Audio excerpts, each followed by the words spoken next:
Okay, so we are continuing with our same topic, spherical mirror, concave and convex. So this is part 2. So अभी हम देखेंगे पहले concave और convex में जो मैंने आपको लास्ट में बताया कि दोनों में एक मेजर डिफरेंस है कि कॉन्केव का पॉइंट F और पॉइंट C इस तरफ होता है और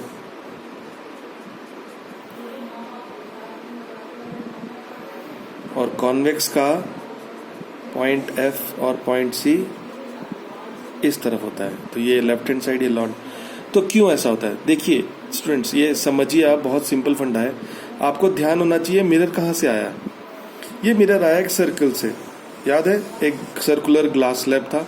इस सर्कुलर ग्लास स्लैब को आपने किसी तो भी तरीके से काटा, मैंने समझो ऐसा काटा, तो मुझे क्या टुकड़ा मिला? ये ऊपर वाला पोर्शन। अब इस ऊपर वाले पोर्शन को मैंने कैसा पेंट किया वो डिसाइड करेगा। तो आप ये समझिए कि वैसे ही ये कॉनकेव, सपोज ये वाला कॉनकेव मिरर है, ये भी तो किसी सर्कल का ही पार्ट होगा। ये टुकड़ा जो किसी सर्कल का ही पार्ट होगा। सिमिलरली ये कॉन्वेक्स मिरर भी किसी एक सर्कल का ही पार्ट होगा, उसका एक कॉर्ड ही होगा। ये आपको क्लिक कर रहा है मैं क्या बोल रहा हूँ? अल्टीमेटली इस टुकड़े को आप कंटिन्यू करेंगे तो ये एक सर्कल इस तरफ बनेगा, इस टुकड़े को कंटिन्यू करेंगे तो सर्कल इस तरफ बनेगा। हमने तो सिर्फ पेंट अलग अलग किया है ना, इसको इधर पेंट किया है, इसको इधर पेंट किया है। तो इसके लिए अगर ये सर्कल इस तरीके का पार्ट है तो उसका सेंटर तो इसी तरफ होगा। ये बेसिकली जो पॉइंट C है हमारा, वो ये है। कोई भी आप मिरर बनाए उसका पॉइंट जो है, जो सेंटर ऑफ दैट सर्कल है, वो तो फिक्स है। वो तो इस टुकड़े के लिए इसका सेंटर तो यही होगा।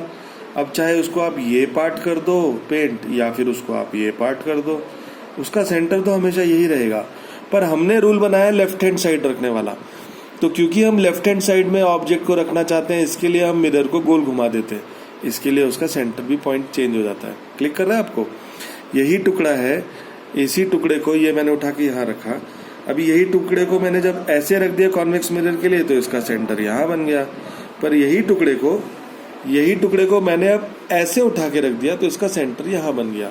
तो ये रीजन है कि क्यों हमारा सेंटर पॉइंट यहाँ होता है और F पॉइंट यहाँ होता है। तो ये मेरे ख्याल से आप समझ गए होंगे। अब मैं आपको एग्जैक्टली 7 टर्म्स के ऊपर शॉर्ट में जो भी है जल्दी से समझा देता हूँ। आपके टेक्स्ट बुक में बहुत अच्छे से सिंपल से डेफिनेशंस दिए हुए हैं, so please grow through them. मेरे पास अभी टेक्स्ट बुक नहीं है प्रेजेंटली, इसलिए मैं एग्जैक्टली आपको वर्ड टू वर्ड नहीं बोल पाऊंगा। तो हो सकता है मेरा वर्डिंग में थोड़ा सा ऊपर नीचे हो जाए, तो please definitely refer to your text books in definitions के लिए। पर मोटा मोटी जो मेरा कॉन्सेप्ट है उसमें तो कोई मतलब बेसिक फॉल्ट नहीं रहेगा। तो वो शायद वर्डिंग्स इधर उधर हो सकती है, CBSE टेक्स्ट बुक NCERT को रेफर करें। तो पहला पॉइंट है पोल, P। तो पॉइंट पोल क्या है? Exactly symmetrical centre of that spherical mirror. तो जो भी स्फेरिकल मिरर हो, चाहे कॉनकेव हो चाहे कॉन्वेक्स हो, उसका exactly symmetrical half centre point, उसका एग्जैक्टली आप उसका एकदम सेंट्रल पॉइंट, इस मिरर को मैं इसका एग्जैक्ट हाफ पॉइंट है ये, उस पीस को बोलते हैं हम पोल। ठीक है, उसको डिनोट करते हैं पॉइंट P से। एग्जैक्टली सिमेट्रिकल हाफ पॉइंट जो भी मिरर है, अगर यही कॉन्वेक्स होता तो ये पूरे मिरर का एग्जैक्टली यहाँ पे, मतलब आपको समझ में आ रहा है ना सिमेट्री क्या होता है? वही लैटरल इन्वर्जन की तरह। अगर मैं इसको यहाँ से ऐसा फोल्ड करूँ तो ये दोनों एक दूसरे के ऊपर एकदम परफेक्ट ओवरलैप होंगे। सिमिलरली अगर मैं उसको यहाँ से ऐसा फोल्ड करूँ तो ये एग्जैक्टली एक के दूसरे के ऊपर ओवरलैप होगा। तो इसका ये एग्जैक्ट सिमेट्रिकली हाफ है। तो ये है point pole. So exact centre point of the spherical mirror जो भी होगा उसमें, दोनों में सिंपल है। पहला हो गया, वेरी गुड। दूसरा मैंने आपको अभी जस्ट वीडियो के स्टार्टिंग में बताया। दूसरा हमारा क्या था? तो पहला था हमारा पोल, ये हमने समझ लिया। ठीक है, दूसरा है हमारा C, जिसको हम बोलते हैं सेंटर ऑफ कर्वेचर। तो वो कर्व है, स्फेरिकल मिरर कर्व्स रहते हैं, तो इसके लिए उनको नाम दिया गया है सेंटर ऑफ कर्वेचर। तो इसका भी सिंपल फंडा है, आपको पता है कॉनकेव मिरर में क्या होगा centre of curvature. Centre of curvature C is that point, is the exact centre of that circular glass slab from which that spherical mirror has been cut out. तो मैं वही बोल रहा था कि इंग्लिश में थोड़ा सा ऊपर नीचे हो सकता है, पर आप ये पॉइंट समझिए कि इसका मतलब क्या है। पॉइंट सी वो है, अगर ये कॉनकेव है और ये कॉन्वेक्स है, तो पॉइंट सी वो पॉइंट सी है जो कि जो भी आप स्फेरिकल मिरर हो, चाहे कॉनकेव या कॉन्वेक्स, उस ग्लास स्लैब का जो एग्जैक्ट सेंटर पॉइंट था वही उसका पॉइंट सी है। इस ग्लास स्लैब को अगर आप पूरा सर्कल बनाएंगे तो उसका जो पॉइंट सी होगा, जो उसका सेंटर होगा उस ग्लास का, सर्कुलर ग्लास स्लैब का, वही पॉइंट सी है। सो अगर मैं उसको डेफिनेशन में बोलूँ, so point C, the centre of curvature is the centre of that sphere from which the spherical mirror has been cut out और मेड। तो उस स्फेरिकल बॉल का सेंटर जिससे कि ये स्फेरिकल मिरर कट के बना है, उसको बोलेंगे सेंटर ऑफ कर्वेचर। ठीक है, ओके। तो हमारा ये सेकंड पॉइंट भी हो गया। तो हम लोग अब जाएंगे हमारे थर्ड पॉइंट पे। तो देखिए थर्ड पॉइंट है प्रिंसिपल फोकस। ये मैं आपको लास्ट में समझाऊंगा, ये थोड़ा इंपॉर्टेंट है और थोड़ा सा इसमें लॉजिक भी है, ट्रिक भी है, तो इस चीज़ को मैं लास्ट में समझाऊंगा। हम लोग नेक्स्ट जाते हैं फोर्थ पॉइंट पे। तो अब हमारा अगर फोकस को हटा दें आप, तो नेक्स्ट पॉइंट आता है वो डिस्टेंस, फोकल लेंथ। जो हमारी फोकल लेंथ है वो आता है फोकल, LENGTH, फोकल लेंथ, जिसको हम स्मॉल एफ से दिखाते हैं। तो आपको याद होगा कॉनकेव में फोकल लेंथ क्या थी? Oh I am extremely sorry, fourth, अच्छा एक्चुअली थर्ड पॉइंट भी ये नहीं था। ठीक है, नंबरिंग से इंपॉर्टेंट नहीं है, but will go by numbering. I am sorry, ये थोड़ा सा वीडियो में गलत नंबरिंग कर दिया मैंने। तो थर्ड पॉइंट था हमारा प्रिंसिपल एक्सिस। यस, याद है? तो प्रिंसिपल एक्सिस क्या था आपको याद है? कॉनकेव मिरर में प्रिंसिपल एक्सिस यही था जो मैं ऑलरेडी बना दिया। आपने पोल देख लिया आपने सेंटर ऑफ कर्वेचर देख लिया।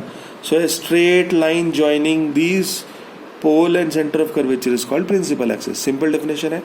सिमिलरली कॉन्वेक्स मिरर में भी क्या होगा प्रिंसिपल एक्सिस?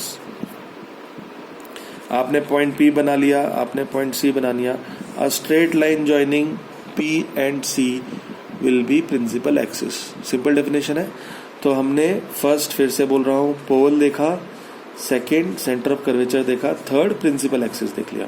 ये एक्चुअली प्रॉपर सीक्वेंस में इस तरीके से है। मैं थोड़ा सा कंफ्यूज हो गया था, नो प्रॉब्लम, सॉरी। तो फोर्थ पॉइंट अब हमारा है वो है प्रिंसिपल फोकस। ये हम थोड़ा सा कार पार्क करते, इसको होल्ड करते, मैं आपको बाद में समझाऊंगा। फिफ्थ पॉइंट है फोकल लेंथ। फोकल लेंथ जिसको हम लोग दिखाते हैं स्मॉल एफ से। ओके, आई एम सॉरी, मैं इसको पहला मोड चेंज कर देता हूँ, नहीं तो अभी वीडियो के बीच में डिस्टर्बेंस आएगा। ओके ओके, कैमरा ठीक है। ओके, सो फोकल लेंथ स्मॉल एफ। तो फोकल लेंथ क्या है आपको पता है कॉनकेव मिरर में? बहुत ही सिंपल डेफिनेशन है। तो पॉइंट P से लेके पॉइंट F तक की डेफिनेशन है।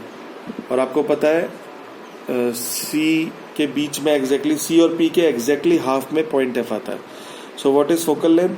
The distance between from point P two point F। Similarly convex mirror में भी क्या डेफिनेशन होगी? यही होगी। इसका पॉइंट C फिक्स है, इसका पॉइंट P फिक्स है। प्रिंसिपल एक्सिस मैंने स्ट्रेट लाइन बना दी। इन दोनों के एग्जैक्टली सेंटर में पॉइंट F आएगा और यहाँ से लेके यहाँ तक के डिस्टेंस को ही फोकल लेंथ बोलते हैं, स्मॉल एफ। तो ये भी मेरे ख्याल से क्लियर है। फोकल लेंथ की कोई बहुत ज़्यादा हैवी डेफिनेशन नहीं है। It's a distance between point F and point P। सिर्फ पॉइंट F क्या है उसको हमको वापस देखना है। ठीक है, तो फिफ्थ पॉइंट भी हो गया हमारा। दोनों मिरर्स के लिए हम लोग पैरेलल यही डेफिनेशंस देख रहे हैं, कोई दिक्कत नहीं है। अब हमारा आएगा पॉइंट सिक्स्थ। क्या था वो? कैपिटल R, याद है आपको? Radius of curvature. Radius of curvature. So capital R क्या था? ये भी हमारा मोर और लेस सेम ही है डेफिनेशन। फिर भी मैं आपको याद दिलाता हूँ, बोलता हूँ, बताता हूँ। ये पॉइंट P है, ये पॉइंट C है, ये पॉइंट F है। हमें पता है कैपिटल R क्या है? एग्जैक्टली C और P के बीच में डिफरेंस। पर फिजिक्स के टेक्स्ट बुक के हिसाब से आप ये डेफिनेशन मत लिखिए the distance between C and P, although वो टेक्निकली राइट है, क्योंकि डेफिनेशन क्या है? सेम डेफिनेशन है जैसी पॉइंट सी की थी. It is the radius of that sphere from which the spherical mirror has been cut out. Similarly convex mirror के लिए भी वही पॉइंट हो जाएगा. आपके पास पॉइंट P है, आपके पास F है, आपके पास C है. तो P से लेके C तक के डिस्टेंस को बोलते हैं capital R, radius of curvature. पर हम उसकी डेफिनेशन ये नहीं बोलेंगे कि distance between point C and point P is called radius of curvature. ये टेक्निकल डेफिनेशन नहीं है. टेक्निकल डेफिनेशन क्या है? Radius of curvature is the radius of that sphere from which the circular mirror और the spherical mirror has been cut out. तो उसी चीज का रेडियस, उस सर्कल का रेडियस जिसका सर्कल से काट के इस मिरर को बनाया गया है, उस सर्कल का रेडियस जिस सर्कल से काट के इस मिरर को बनाया गया है, उसके रेडियस को ही रेडियस ऑफ कर्वेचर बोलते हैं. आई थिंक ये भी सिंपल है. तो 6 डेफिनेशंस हो गई. लास्ट है 7th डेफिनेशन. ये 4th तो सबसे इंपॉर्टेंट है, मैं आपको समझाऊंगा. और ये 7th इतनी इंपॉर्टेंट नहीं है, कभी एग्जाम में पूछा नहीं जाता है इसके ऊपर, पर थोड़ी सी ऐसे कंफ्यूजिंग लगती है लोगों को, पर सिंपल है. देखिए आप, इसको बोलते हैं अपर्चर. अपर्चर MN, जिसको हम MN से नोट करते हैं. कुछ टेक्स्ट बुक्स में M' भी दिया हुआ है. तो आपका कौन सा, मेरे ख्याल से MN है आपके CBSE NCERT में. तो कुछ रेफरेंस बुक्स में MM' से भी उसको रेफर करते हैं, जस्ट फॉर योर इन्फॉर्मेशन. तो ये डेफिनेशन क्या है? सिंपल है. अपर्चर, ये अगर कॉनकेव मिरर है तो यहाँ से लेके यहाँ तक MN. सो सपोज मैं आपको समझाता हूँ अपर्चर क्या है. अगर मैं यहाँ पे बहुत सारी लाइट्स मारूं, बहुत सारी लाइट्स को मैंने ऐसे यहाँ पे थ्रो किया पैरेलली, तो कितनी लाइट हैं जो इससे रिफ्लेक्ट हो पाएंगी? सिर्फ वही लाइट ना जो इस पॉइंट से लेके इस पॉइंट के बीच में गिरेंगी. ये लाइट निकल जाएगी, ये लाइट निकल जाएगी, ये लाइट निकल जाएगी, ये लाइट निकल जाएगी. आपको लॉजिक समझ में आ रहा है? तो देखिए अपर्चर क्या है? It's the actual reflecting surface of the spherical mirror. जो एक्चुअल रिफ्लेक्टिंग सरफेस है ना, उसका कितना डायामीटर है या उसका कितना सरफेस है जो एक्चुअली में रिफ्लेक्ट करने वाला है, उस चीज को बोलते हैं अपर्चर. सिमिलरली कॉन्वेक्स मिरर के लिए भी यही लॉजिक होगा. कॉन्वेक्स मिरर के लिए भी यही लॉजिक होगा. इस पॉइंट पे M होगा, इधर पे N होगा. तो similarly MN will be the aperture for, so the actual reflecting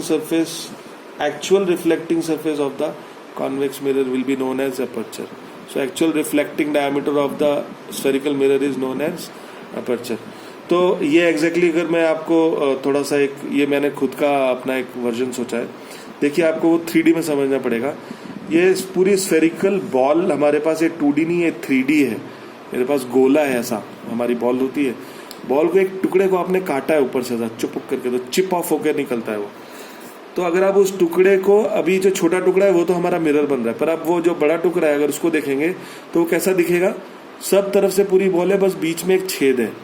तो टेक्निकली इंग्लिश भाषा के हिसाब से ना अपर्चर इसको बोलते हैं, छेद, एक छिद्र, एक ओपनिंग, एक होल.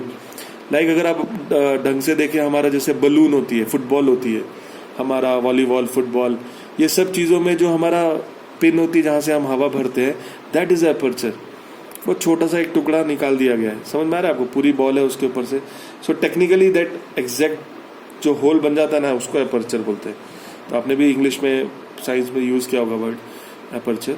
तो उसी चीज़ को लेके शायद कुछ रेफरेंस से बनाया कि वो टुकड़ा जिससे एग्जैक्ट रिफ्लेक्शन होता है, उतना सरफेस एरिया जितने से रिफ्लेक्शन होता है, उसको बोलते हैं अपर्चर.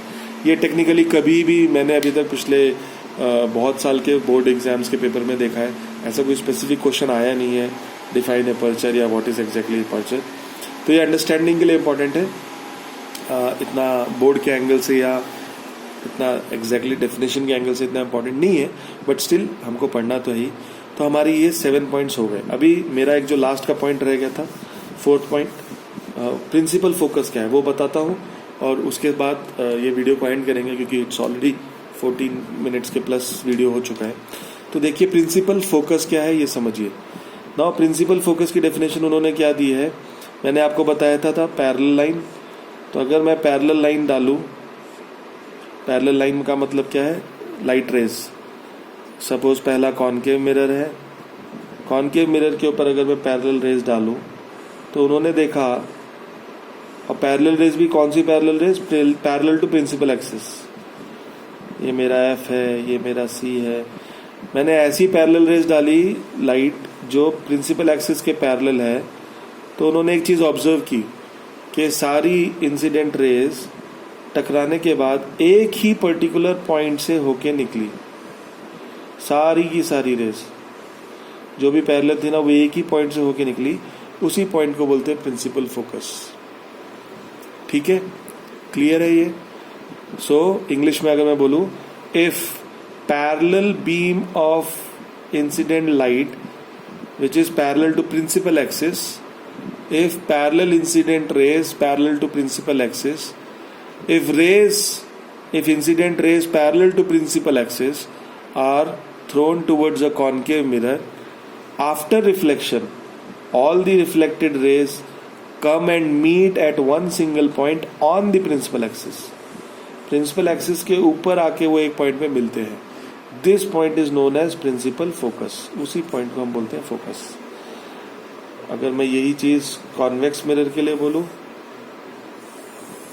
हाँ, तो अभी इसमें थोड़ा सा टेक्निकल डेफिनेशन है और यहाँ पे आपको वो डिफरेंस दिखेगा जो मैंने रियल और वर्चुअल में लिखा है। So if incident rays parallel to principal axis are thrown towards convex mirror, सिर्फ ये देखिए 7 टर्म्स में से सिर्फ यही एक डेफिनेशन है जिसकी डेफिनेशन अलग अलग है। बाकी सारी डेफिनेशंस मोर और लेस सेम ही थी। आप वही डेफिनेशन उसके लिए भी लिख सकते हैं कॉनकेव के लिए, और वही डेफिनेशन कॉन्वेक्स के लिए भी लिख सकते हैं। सिर्फ ये जो डेफिनेशन है प्रिंसिपल फोकस, यही अलग होगी। So if incident rays parallel to principal axis, तो मतलब ये पॉइंट P है, ये पॉइंट F है और ये पॉइंट C है, is thrown at a convex mirror, then after reflection it will appear that all the rays are coming from one or diverging from or are meeting at one single point on the principal axis behind the mirror. This point will be known as F, principal focus. तो देखिए टकराने के बाद ये सारी raise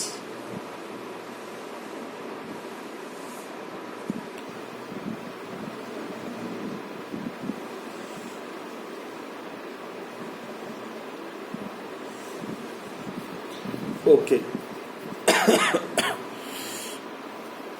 तो concave mirror और convex mirror. तो कॉन्वेक्स मिरर में हमने ये इंसिडेंट रे आई, ये टकराई इस पॉइंट पे और ये यहाँ रिफ्लेक्ट होकर चली गई। सिमिलरली ये वाली आई, ये यहाँ आई, टकरा के इधर चली गई। सिमिलरली ये वाली रे आई, टकरा के इधर चली गई। ये वाली रे इंसिडेंट आई, टकरा के इधर चली गई। तो ये चारों रेज डाइवर्जिंग रेज हैं, ये आपस में कभी नहीं मिलेंगी। इनको आप कितना भी आगे बढ़ाइए कभी नहीं मिलेंगी। तो ऐसा लगेगा कि अरे कभी मिलेंगी नहीं, तो फिर पर अगर आप इनको पीछे की तरफ ट्रेस बैक करें तो ऐसा लगेगा कि अरे हाँ, ये तो एक पॉइंट ही से निकल रही है और यही पॉइंट है पॉइंट F। सो यही डिफरेंस था वर्चुअल और रियल में। आपको शायद याद होगा हम लोगों ने देखा था, रियल में there is actual intersection of reflected rays, virtual में there is no actual intersection of the reflected rays, it appears to be. ऐसा लगता है कि वो यहाँ से आ रही है। तो आई थिंक ये 7 पॉइंट्स क्लियर हो गए होंगे। प्रिंसिपल फोकस भी आपको समझ में आ गया होगा क्या है। If incident rays parallel to principal axis is thrown at a concave mirror, all the reflected rays after reflection meet at one single point on the principal axis. This point is known as principal focus. Similarly, convex mirror में क्या definition change हो जाएगी? If incident rays parallel to principal axis are thrown towards the convex mirror, all the reflected rays after reflection appears to be, और dot dot dot dot इसलिए दिखाया गया है, appears to be diverging from, coming from or meeting at one single point on the principal axis behind the mirror, which is known as principal focus F. तो ये इस point इस diagram के साथ हमारे कॉनकेव और कॉन्वेक्स के दोनों के 7 टर्म्स दोनों के खत्म होते हैं। तो फिर से रिवाइज कर लेते हैं। फर्स्ट था पोल, दोनों के लिए डेफिनेशन सेम है। सेकेंड था सेंटर ऑफ कर्वेचर, दोनों के लिए डेफिनेशन सेम है। थर्ड था प्रिंसिपल एक्सिस, दोनों के लिए डेफिनेशन सेम है। सिर्फ फोर्थ था जो इंपॉर्टेंट है, प्रिंसिपल फोकस, उसके लिए दोनों की डेफिनेशंस अलग अलग हैं। इसमें एक्चुअली मीट, इसमें अपीयर्स टू बी। फिफ्थ था फोकल लेंथ, दोनों के लिए डेफिनेशन सेम है। सिक्स था रेडियस ऑफ कर्वेचर, दोनों के लिए डेफिनेशन सेम है। सेवन था अपर्चर mn, दोनों के लिए डेफिनेशन सेम है। तो सिर्फ सारे डेफिनेशन सेम थे, हमको सिर्फ प्रिंसिपल फोकस का ही डिफरेंस था। सो एक